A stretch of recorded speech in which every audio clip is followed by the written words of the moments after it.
Cold came off the fields that morning, the way it comes off a stone floor, low and patient, and it smelled of wet bark and wood smoke, and something sweeter underneath, the last of the fallen apples going soft in the frost. The lane ran along a stone wall gone green at the base, and past the wall stood rows of trees, black-branched, bent, more dead than not. A woman walked the lane with one hand pressed flat against the small of her back, and the other pressed flat against the round of her belly, and she walked slowly, because that was the only speed left to her. She was the kind of woman a room forgot the moment she left it, not because there was nothing to her, but because she had spent 6 years training herself to take up no more space than was owed her, and she had gotten good at it. Her name was Delia Marsh. She was a widow, though she had only worn the word 4 months, and she was carrying a child that would come before spring, and she had 11 miles behind her and no notion yet of how many lay ahead. The orchard was going to die before summer. Anyone with eyes could see that. But Delia Marsh did not have only eyes.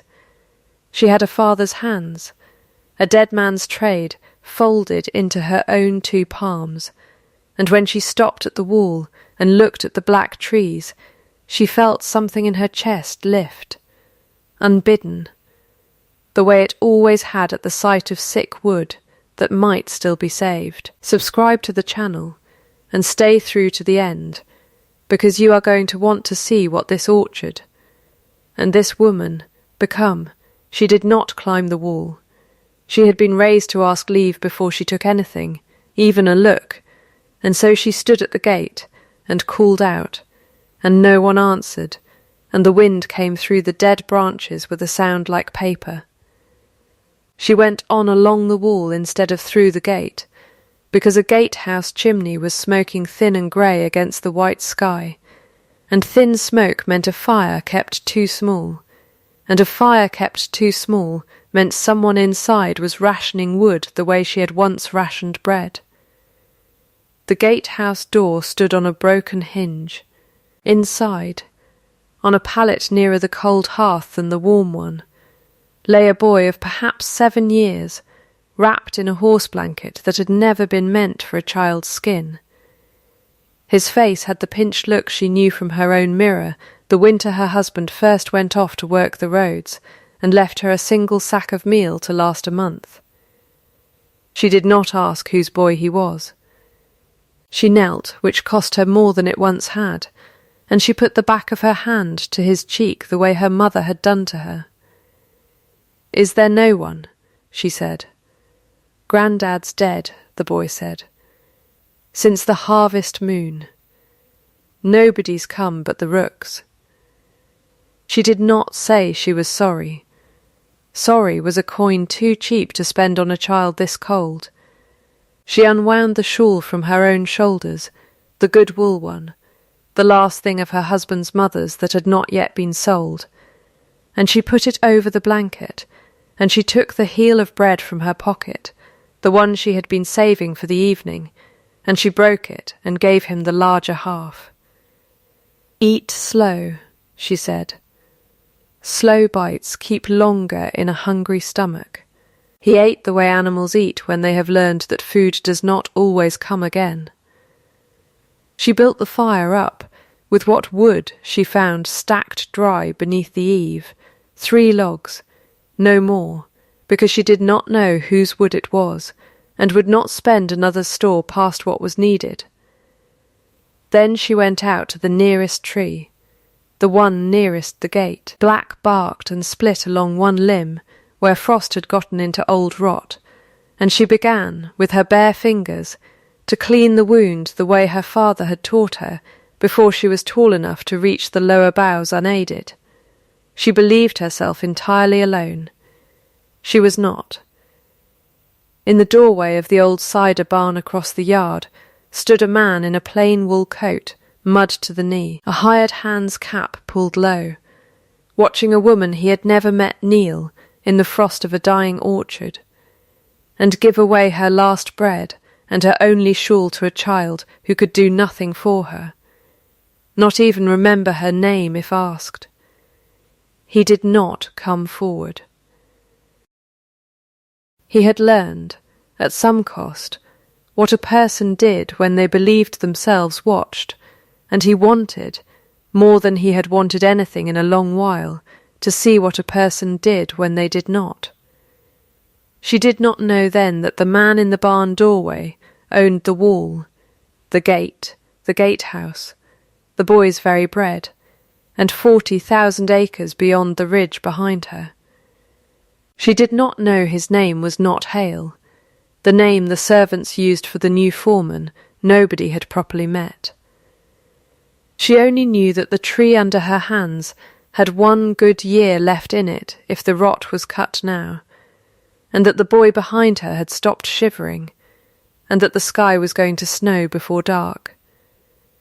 She worked until her fingers would not close properly, and then she stood, and pressed both hands to the small of her back, and looked at the house on the hill beyond the orchard, grey stone against a greyer sky, and thought, without envy, that whoever lived there had never once in his life gone hungry enough to know what a heel of bread was worth.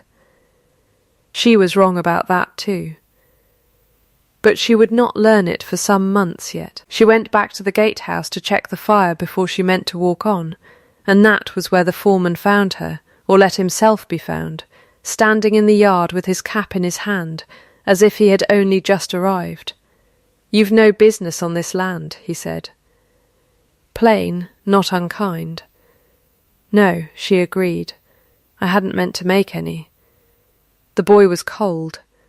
The boy is not your charge. He wasn't anyone's charge, she said.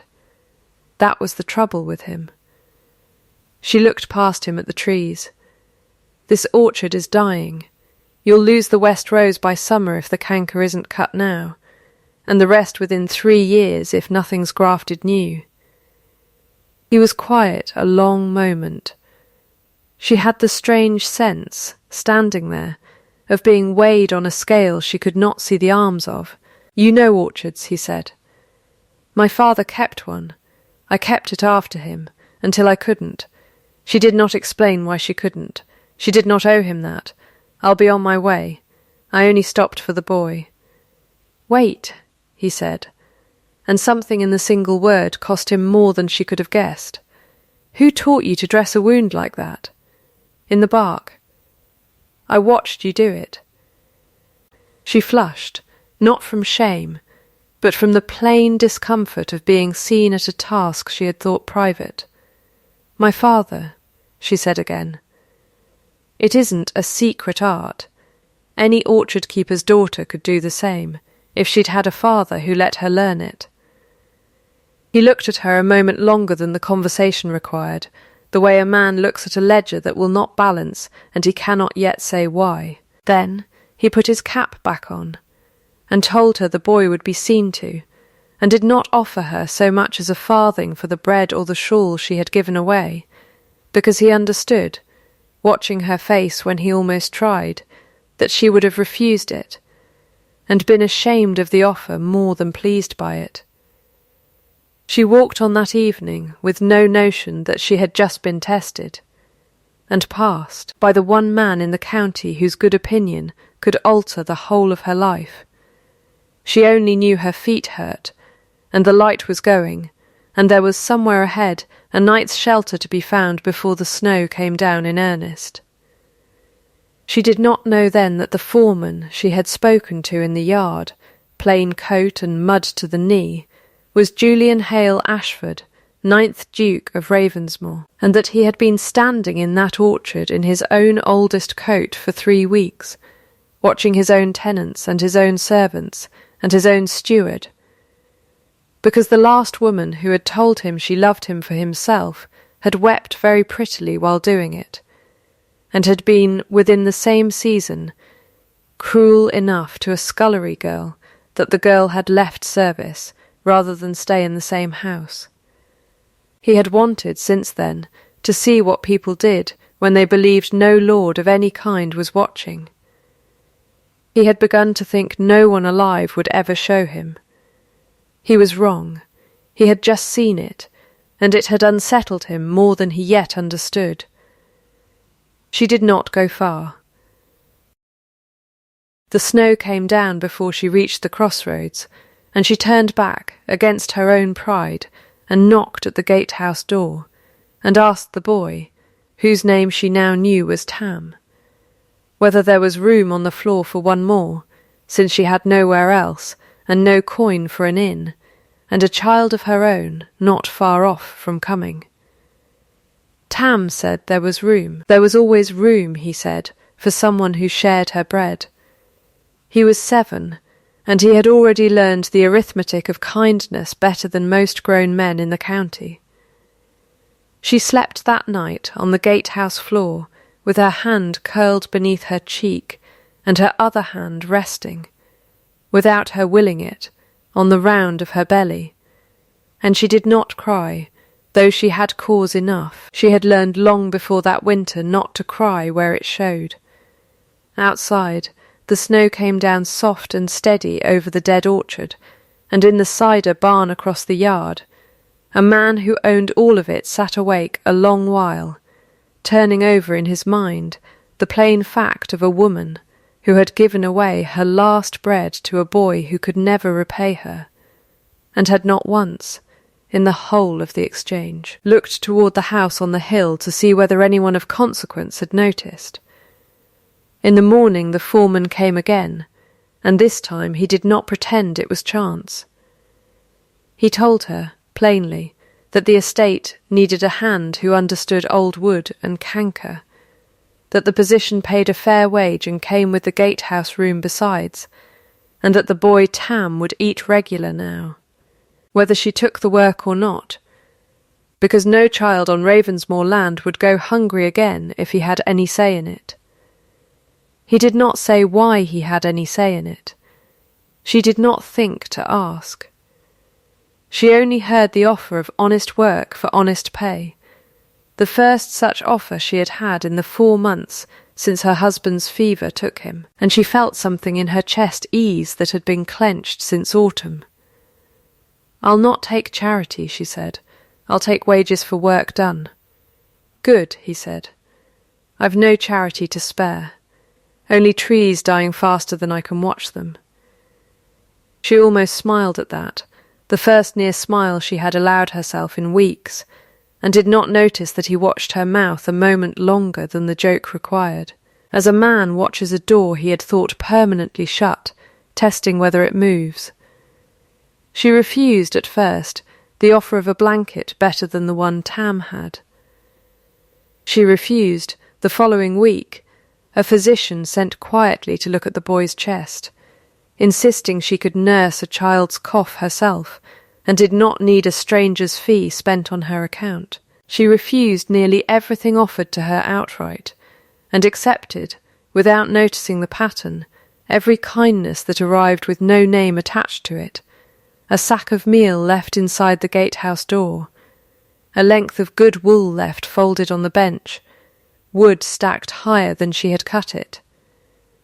She thought the estate simply ran that way, generous and impersonal, the way great houses sometimes were said to be. She did not know the foreman gave the order for each delivery himself, and told the housekeeper each time not to say from whom, because he had begun, without deciding to, keeping a private ledger of a woman he was not yet permitted to court, and did not yet trust himself to explain why he kept it. The days that followed fell into a rhythm neither of them had expected to want. Delia rose before light, and worked the west rose with her own hands, cutting canker from limbs older than she was, binding the wounds with wax and rag the way her father had shown her. And by the 2nd week she had grafted new wood into 3 of the oldest trees, splicing living stem to dying stock, and binding the join with strips of cloth until the 2 would grow as one. It was her father's particular trick, a graft set crooked on purpose, so the 2 woods would knit stronger at the bend, and she called it, without romance, a marriage graft, because two things unlike each other were made, by patience, to hold. The foreman worked beside her more often than a foreman needed to. He did not speak much at first. When he did, his sentences came short and absolute, the sentences of a man unused to being questioned, and she answered him in her own plain fashion, without the deference the house servants used, because she had decided early that a man who worked in the mud beside her had no more claim on her flattery than any other labourer. "You cut too deep there," he said once, watching her hands. "I cut to the healthy wood," she said. "Anything shallower only looks tidy. It rots again in a year. You're certain?" "I buried my father because a graft failed on a tree he trusted too much to cut properly. I've been certain about canker since I was 9 years old." He said nothing to that, but something in his face changed, the way a hard winter sky changes just before it decides, finally, to snow rather than merely threaten it. He asked her, some days later, working the same row, whether she had ever been made a fool of by someone she trusted. She said yes, plainly, without detail. He said he had too. Neither of them elaborated. It was, in its way, the most honest conversation either had had with another soul in a long while, precisely because neither dressed it up. She learned, in scraps, that the estate had lately lost a steward to some manner of disgrace, dismissed for reasons no one below stairs would name outright, and that the house above the orchard had gone quiet since, the old Duke's widowed sister running the household in his stead with a hand the servants spoke of carefully, as if naming her too loudly might summon her. She learned that the Duke himself was said to be from home, tending business in the north, and thought little of it, since dukes and their business were no more her concern than the weather in China. She did not know she was speaking to him daily with dirt beneath her nails and no title in her mouth, and it was, though neither of them said so, the truest exchange either had ever had with a person of the other's station, precisely because neither knew there was a station between them at all.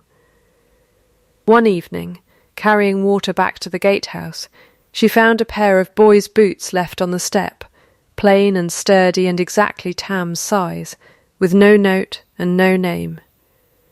She asked the housekeeper the next morning who had sent them. Mrs. Purnell, a broad, dry-voiced woman who ran the houses below stairs, matters with the calm of a woman who had buried 2 husbands and outlasted worse, only said that things arrived sometimes on this estate, and it was not her place to ask who sent them, and neither, she suggested mildly, was it Delia's. Delia let the matter rest, because she had a tree to graft, and a child inside her turning heavier each week, and because some part of her, some part she did not examine too closely, had begun to feel for the first time since her husband died that she was standing on ground that might, after all, hold. She did not know then that the foreman she argued with over canker and cutting depth carried, folded in his coat pocket most days, a letter from his aunt urging him toward a match with a young woman of excellent family and excellent manners. A Miss Prudence Fenwick, the very woman whose cruelty to a servant, some 2 years past, had first taught him to distrust the difference between a person's public face and their private one.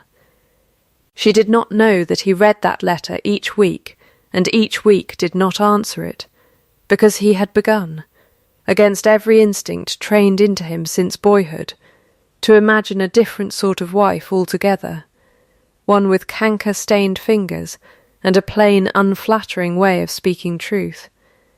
And he did not yet know what to do with the wanting.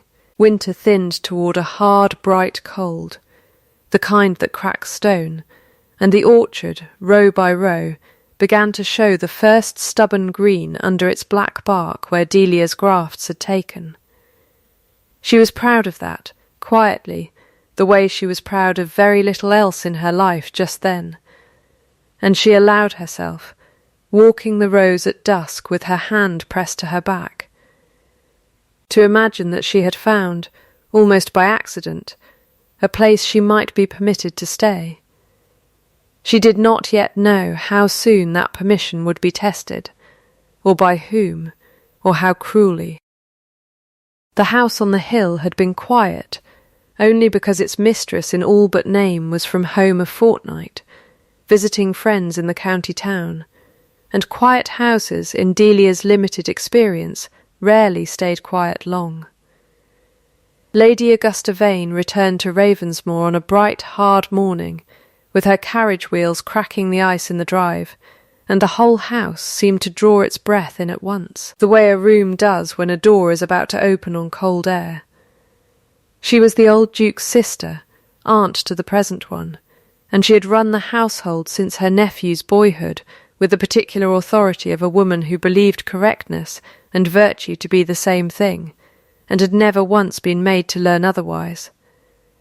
She heard, within an hour of her arrival, that a woman of no name and no fortune, heavily with child, had been taken on to work the West Orchard, and she went out to see for herself, because she did not trust the account of any servant when it concerned an impropriety she suspected the new foreman of permitting.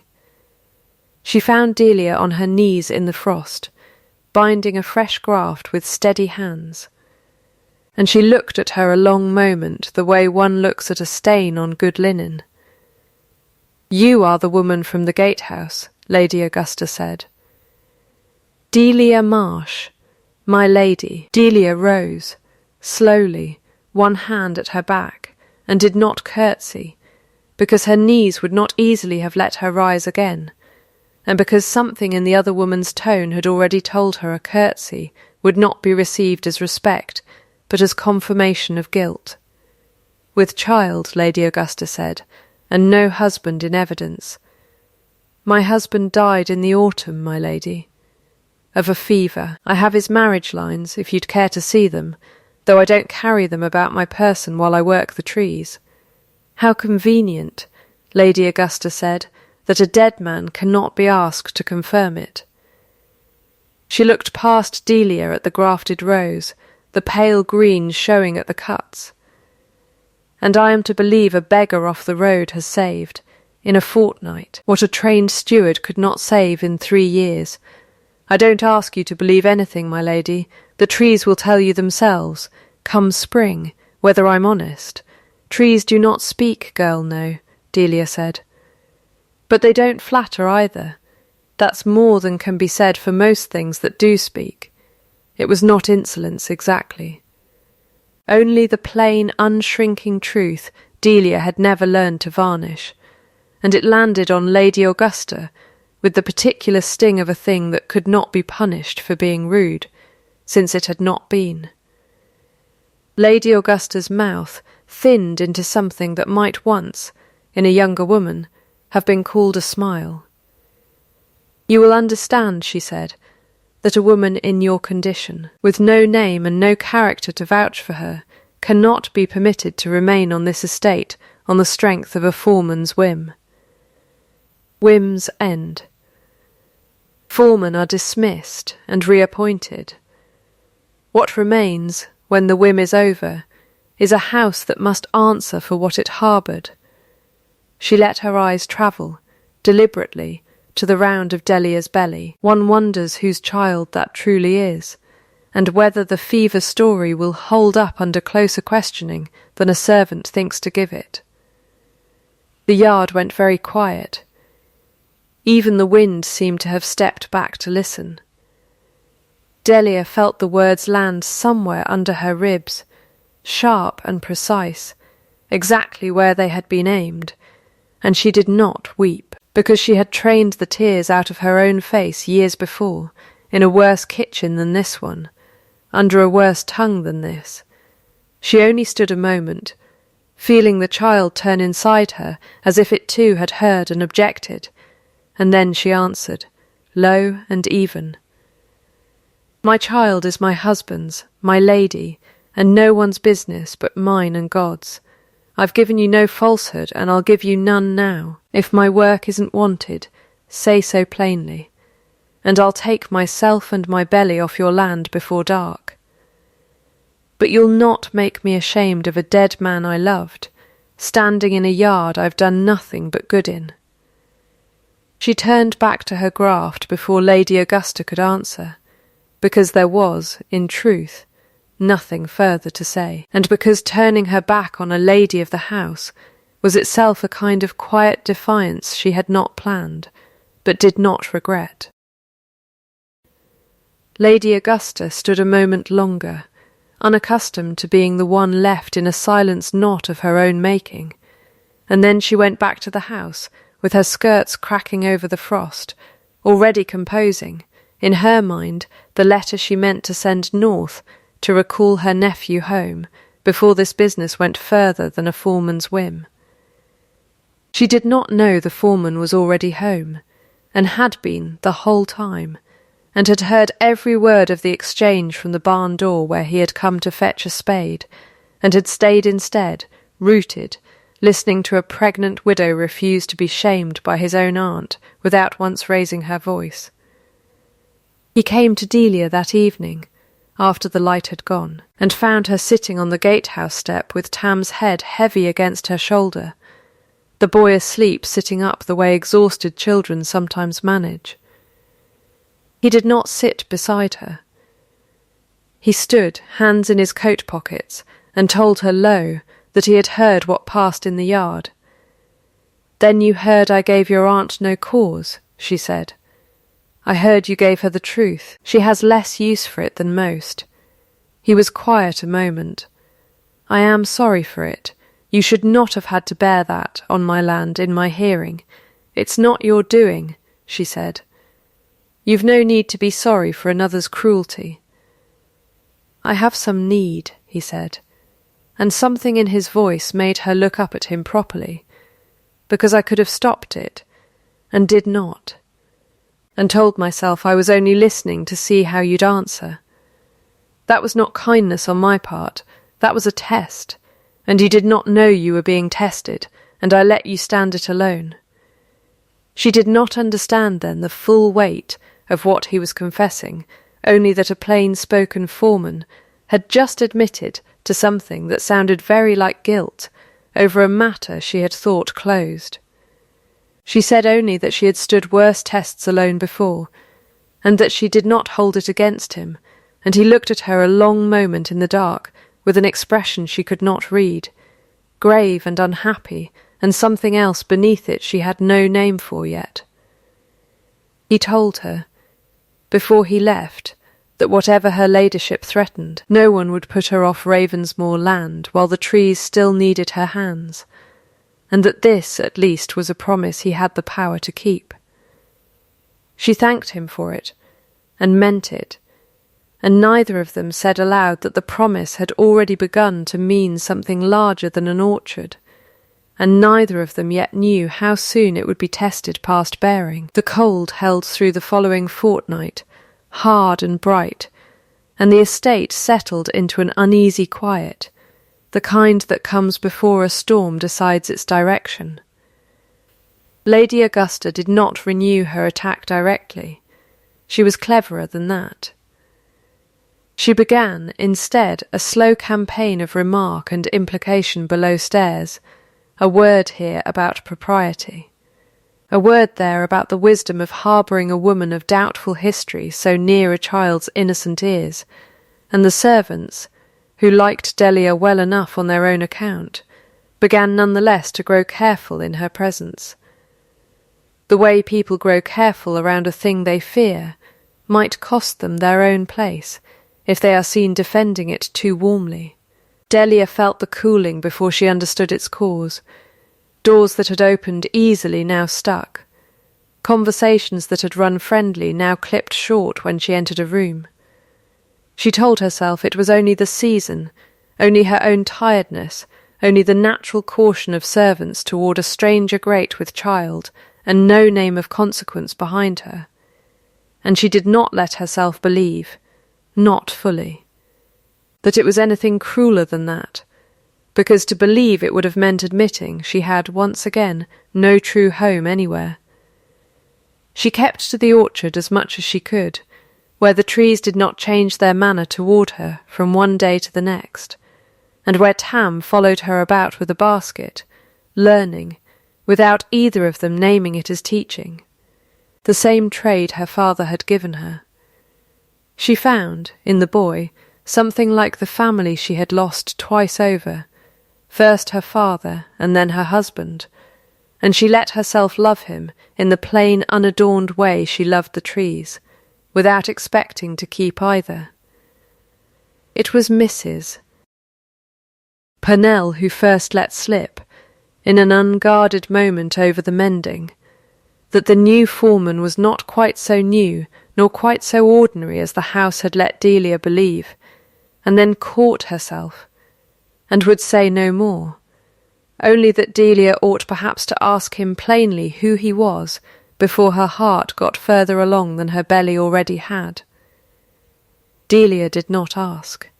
She told herself it was not her place, and she told herself, too, that whatever the housekeeper meant, it likely concerned some estate matter far above an orchard hand's understanding, and she went back to her rose and did not let herself wonder why her chest had tightened at the words all the same.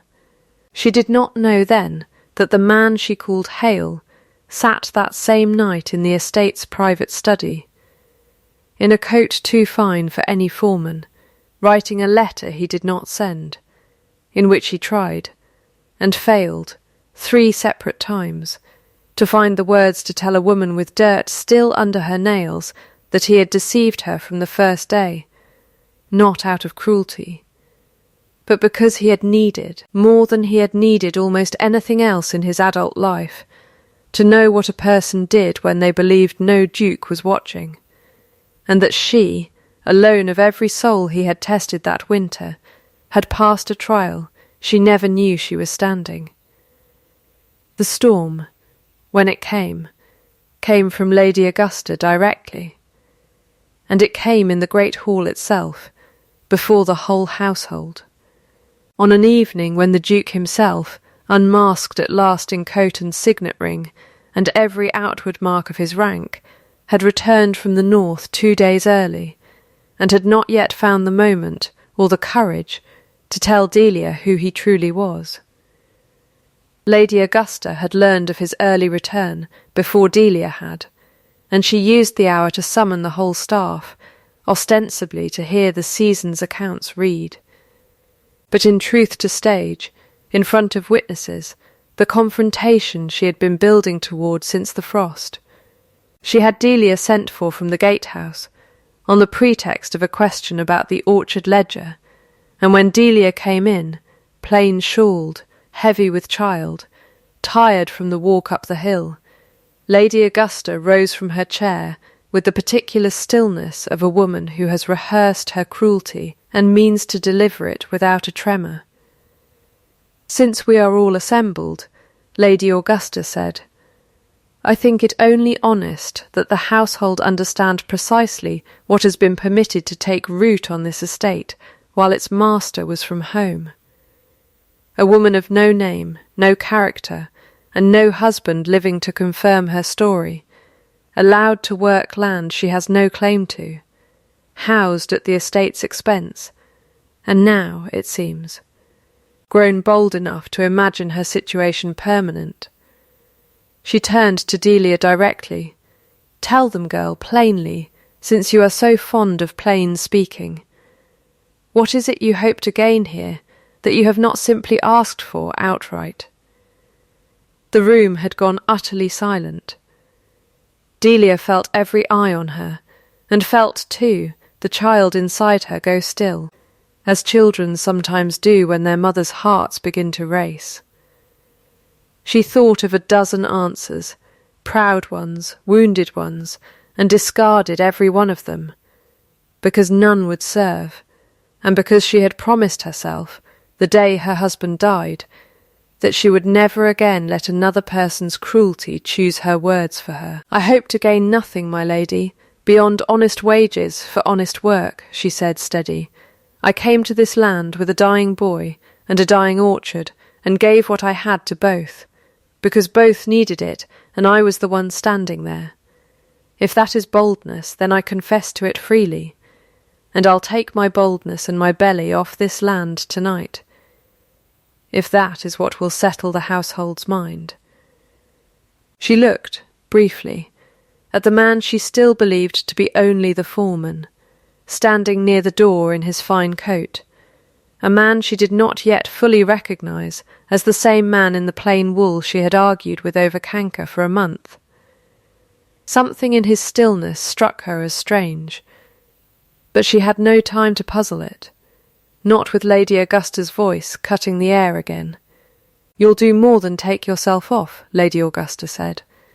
"You'll do it tonight, before the boy's ruin is added to your own account, since I understand you've made yourself quite the mother to him, besides the child you already carry. One wonders how many households a woman like you means to attach herself to before she's done." That was the blow that finally cost Delia something. Not the accusation against herself, which she had borne twice already and could bear a third time, but the suggestion that her care of Tam had been calculation rather than love, that the boy himself was somehow evidence against her. She felt her hands begin, very slightly, to shake. The first true tremor she had allowed herself since her husband's funeral, and she pressed them flat against her skirts to still them, because she would not let this woman see them shake, not for anything. "I'll go," Delia said, low, tonight, "if that's your wish. But I'll not go pretending the boy was ever anything to me but a child who needed feeding, and I loved him for no reason better than that he was hungry and I had bread. If that's a crime in this house, my lady, then I confess to loving freely, and I'll carry the sentence gladly." She turned then, meaning to walk out with what dignity she had left, and it was only as she reached the door that she heard, for the first time in that room, the foreman's voice raised to something like authority, cutting across his aunt's reply before it could form. "She will not be going anywhere tonight," he said. "Not from this house, and not from this land." The room turned to him as one. He did not look at his aunt. He looked at Delia, and something in his face had changed entirely from the plain, watchful foreman she had known, become graver, older, and unmistakably, suddenly, a man used to being obeyed. "You will forgive me," he said to her, quiet, "for a great many things I have not yet found the courage to tell you. But you will not leave this house tonight believing my aunt's word carries more weight in it than mine." Delia stood frozen at the door, understanding, in the space of that single sentence, some fraction of a truth she was not yet permitted to name aloud, while the whole room around her seemed to hold its breath, waiting to see what would happen next in a house that had just discovered its own master standing, without disguise, entirely on the side of the woman his family had tried to shame out the door. She did not stay to hear the rest of it, whatever authority he carried in that room, whatever his aunt's face did when he spoke. Delia felt only the old familiar instinct rise in her, the one that had carried her through every hard season of her life. When the ground beneath you grows uncertain, remove yourself before you become the reason it cracks further for someone else. She walked out of the hall with her chin level and her hands steady now, by force of will alone, and she did not stop walking until she reached the gatehouse, where Tam sat waiting by the low fire, and she told him gently that they would need to think of somewhere else to go, come morning. She lay awake that night turning the evening over. The foreman's voice, the sudden weight in it, the way the room had gone silent, not from surprise at his aunt's cruelty, which the servants had plainly witnessed before, but from something in his own bearing that had not been there a fortnight past. She began, lying in the dark with her hand on her belly, to suspect what Mrs. Purnell's unfinished warning had meant, and the suspicion frightened her more than Lady Augusta's cruelty ever had. because cruelty she knew how to bear. Deception from a quarter she had begun, against every instinct of self-protection to trust, was a different wound altogether. She resolved, before she slept, that she would not wait to have the truth confirmed by rumour or by his own convenience. She would ask him plainly, and she would leave, whatever the answer, because a woman in her condition could not afford to build a life on ground she did not yet know the true shape of.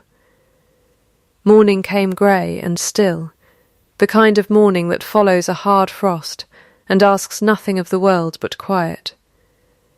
Delia had barely finished wrapping Tam's few belongings into a bundle, meaning to walk to the next parish before her strength for walking ran out entirely, when Mrs. Purnell came to the gatehouse door herself, out of breath from the hill, and told her, without preamble, that she was not to leave, not yet, and that there were things Delia deserved to know before she made up her mind on so little sleep and so much anger. "Sit, Mrs." Purnell said, and for once Delia obeyed a command without argument, because something in the older woman's face told her this was not a moment for pride. "I should have told you plainer, weeks back when I first tried to hint it. I was wrong to leave it half said. It wasn't my place to finish another man's confession for him, but it's less my place still to let you walk off this land believing worse of him than the truth deserves." "Tell me plainly then," Delia said. "Who is he?" "Julian Ashford," Mrs. Purnell said, "9th Duke of Ravensmore. Every stone of this house and every tree in that orchard is his, and has been since his father died 5 years past. He is not, and never has been, a foreman." Delia sat very still. She had half suspected it since the hall the night before, but hearing it named plain was another matter entirely, and she felt the old shame rise in her, hot and sudden, the shame of having spoken to a duke as an equal for a month, of having corrected him over canker, of having let him see her at her lowest and plainest, believing him no more than a hired hand who might, at worst, dismiss her from honest work. "Then he made a fool of me," she said. "Every day, for a month." "No," Mrs. Purnell said, and her voice was gentler than Delia had ever heard it. "That is what I came to say, and say properly this time. He did not do it to make a fool of anyone. He did it because 2 years back, a young woman he was near to marrying wept beautifully in his arms 1 hour, and turned a scullery maid out into the rain the next, over a broken dish, and he did not learn of the second thing until months after the first, and it near broke something in him that has not properly healed since. He has walked this estate in that same plain coat since autumn, watching how his own people treat those beneath them when they believe no one of consequence is looking. He has done it with the servants, he did it with his own steward, before he dismissed the man for skimming the tenant's relief. And he did it with you, the very first morning, before he ever meant to hire you at all. He watched you give your last bread to a starving child you'd never met and never expected thanks from, and I will tell you, plain as I've ever told anyone anything, that man has not slept a full night since. Delia said nothing for a long moment. Outside a single rook called from the bare hedge, once, and fell silent. "There is more, Mrs." Purnell said, quieter still. "The boots left on your step, the meal, the wood stacked higher than you'd cut it, the doctor sent for Tam's cough, that you were told came from the parish fund. None of it came from any fund. It came from him, every piece, and every time he gave the order he told me not to say from whom, because he did not want thanks, and because, I think, he did not yet trust his own reasons for giving it." Delia felt something crack open in her chest. Not anger now, but something far harder to bear. a kind of grief for the plain foreman she had thought she knew, mixed with something warmer she had not let herself name. She thought of every kindness she had accepted without a name attached, and understood, all at once, whose hand had been behind each one, quietly, asking nothing back. Why, she said finally, did he not simply tell me? Because a man who has been loved falsely once in his life, Mrs. Purnell said, finds it a very hard thing to trust his own tongue when it comes time to ask for something honest. He was afraid, I think, that the moment you knew what he was, you would stop being the woman who told him plainly he'd cut a graft too shallow, and start being a woman who watched her words for a duke's sake instead. He did not want a wife who watched her words. He has had that offered to him already, and it near ruined him. Delia sat with that a long while, the bundle of Tam's things still half packed on the floor beside her, the fire low, the boy himself asleep again in the corner, oblivious to the whole shape of the morning turning around him. She did not know, sitting there, whether to feel deceived or delivered, and she understood, dimly, that both feelings could be true at once, and that she would need to hear the rest of it from the man himself before she could decide which was larger. She rose at last, and asked Mrs. Purnell where she might find him, and Mrs. Purnell told her he was in the old orchard study, the small room off the west wing where the estate's tree ledgers were kept, and that he had been there since first light, and had eaten nothing. Delia walked up to the house with her shawl pulled tight, and her heart going harder than the distance warranted, and she found the study exactly where Mrs. Purnell had said, a small warm room with a low fire and shelves of old ledgers, entirely unlike the great cold hall where his aunt had staged her cruelty the night before. He was standing at the window when she came in, and he turned, and for the first time since she had known him, plain coat or fine, she saw something in his face that looked almost like fear. "You know, then," he said. "I know your name isn't Hale," she said. "I know the rest of it, I think, though I'd rather hear it from you than from the housekeeper's kindness in telling me gently." He did not sit, and did not ask her to. He stood with his hands loose at his sides, the posture of a man who has decided to hold nothing back, whatever it costs him. "My name is Julian Ashford," he said. "I am the Duke of this land, and I let you believe otherwise for a month, and I owe you the whole truth of why, plainly, without dressing it prettier than it deserves." He drew a breath. 2 years ago I was near to marrying a woman my aunt had chosen for me, a woman of excellent family, who wept in my arms the day I told her I loved her, and who, within the same season, turned a servant out into the rain over a broken dish and thought nothing of it, because she did not believe the girl's suffering was worth her notice. I did not learn of it for months. When I did, I understood that I had been shown a face built entirely for my benefit, and that I had no way, none at all, of knowing what any woman of my own rank truly was, underneath the face she wore for a duke. He paused. Outside the window, the same rook, or another like it, called once more. "So I began walking my own land in a plain coat," he went on, watching what people did when they believed no duke could see them. "I watched my own steward rob the very tenants he was meant to protect. I watched servants I had trusted turn petty and cruel toward those with less power than themselves. And then, on the coldest morning of the winter, I watched a woman with nothing left to spare, no husband, no home, a child not yet born, kneel in the frost and give her last bread and her only shawl to a boy she had never met and would never see thanked for it, because she believed herself entirely alone. His voice, always plain, had gone unsteady. I wanted to see what you did when you believed no one of rank was watching.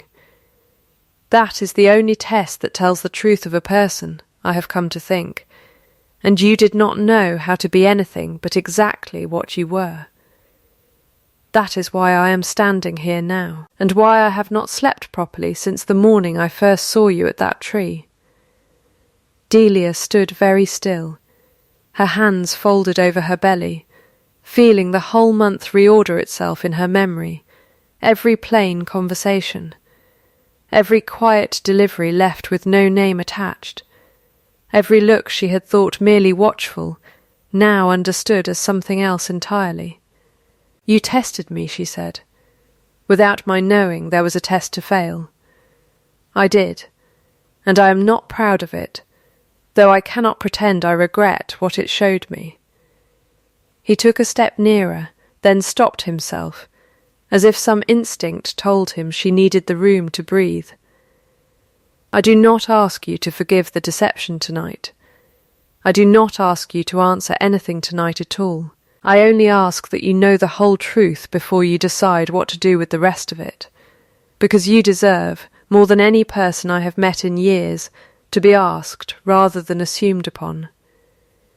And if I choose to go," she said, boy and belly and all, "back down that lane, tonight, then I will see you provided for, properly, without condition, and without your name ever being spoken of unkindly on this land again, and I will not follow you, nor send for you, nor make you feel the weight of my wanting for one day longer than you can bear it." He said it plainly, without flourish, and she understood, hearing it, that he meant every word, and that the offer of her own free leaving, unpunished and unpressured, was itself the truest proof yet of everything Mrs. Purnell had tried to tell her. She did not answer him that morning. She asked, instead, for time, and he gave it without argument, and she went back to the gatehouse, and sat by the low fire, with Tam's sleeping head against her shoulder, and turned the whole strange shape of the winter over in her mind, piece by piece, until she understood, at last, which feeling was larger. She did not go back to him that same day, though she wanted to, because some old caution in her, built over years of disappointment, insisted she test the ground once more before she trusted it fully.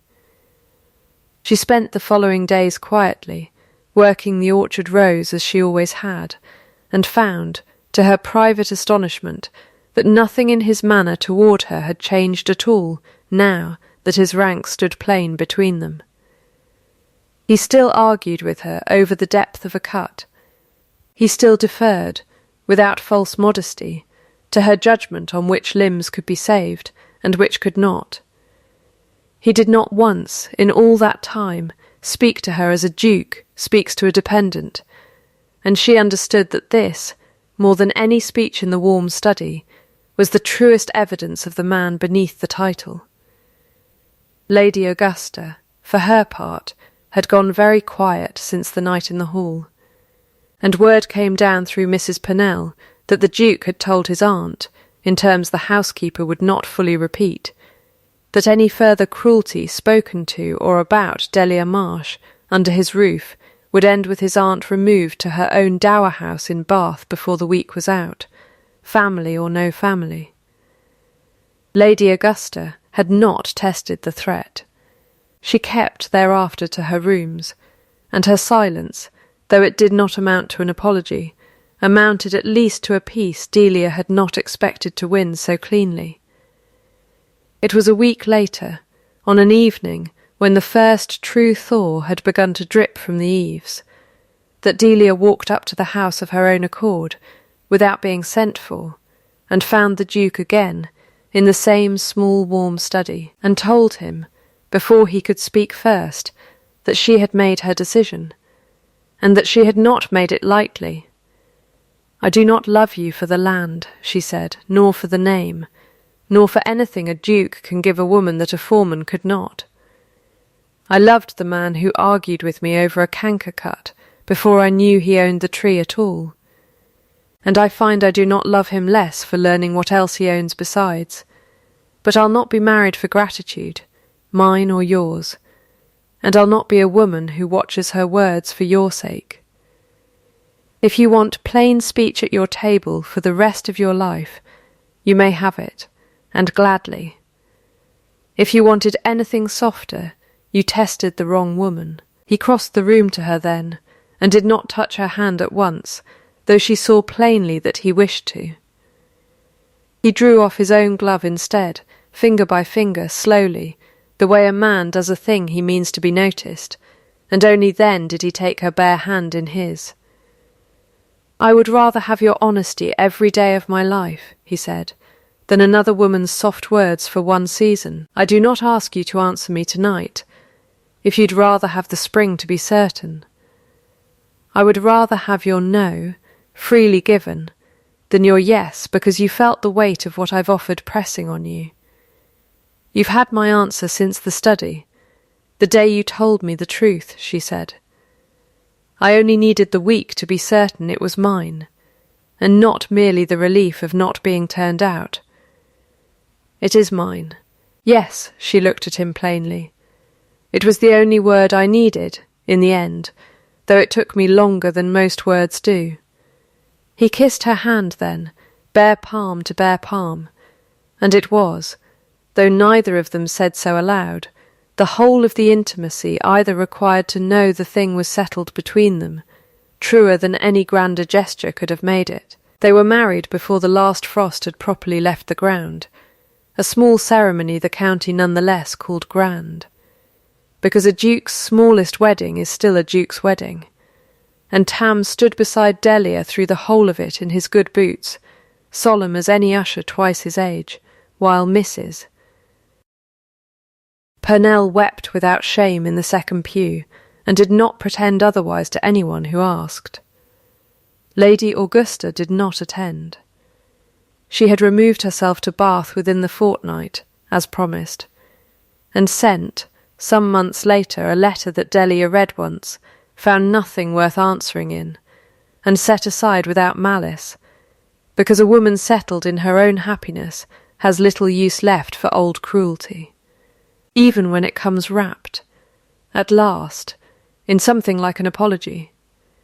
A daughter was born before the orchard's first blossom that spring, and they named her Grace, for reasons neither parent felt the need to explain to anyone who asked, though Mrs. Purnell claimed she understood it perfectly well without being told. A year later, on an evening much like the one that had opened the whole of it, cold coming off the fields with that same low patience, smoke rising thin and easy now from every chimney on the estate, Delia stood again at the crooked old tree by the gate, the one she had cleaned with her bare hands the first morning she ever set foot on Ravensmoor land. It had taken the marriage graft cleanly. It stood thick with early blossom, two once unlike woods grown, after patient binding into a single strong limb that no storm since had managed to split. Julian came to stand beside her, Grace asleep against his shoulder, Tam nearby with an apple already in each hand, though the fruit was months from ripe, and he took Delia's bare hand in his, the way he had that first evening in the study, and neither of them let go for a long while, watching the light go down over an orchard that had, against every early prediction, been entirely saved.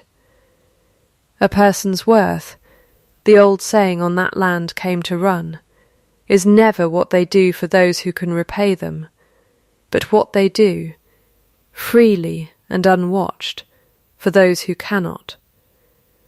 That is where we will leave Delia and her duke tonight, hand in hand under a blooming orchard that once looked beyond saving, much like her own place in that grand house once did.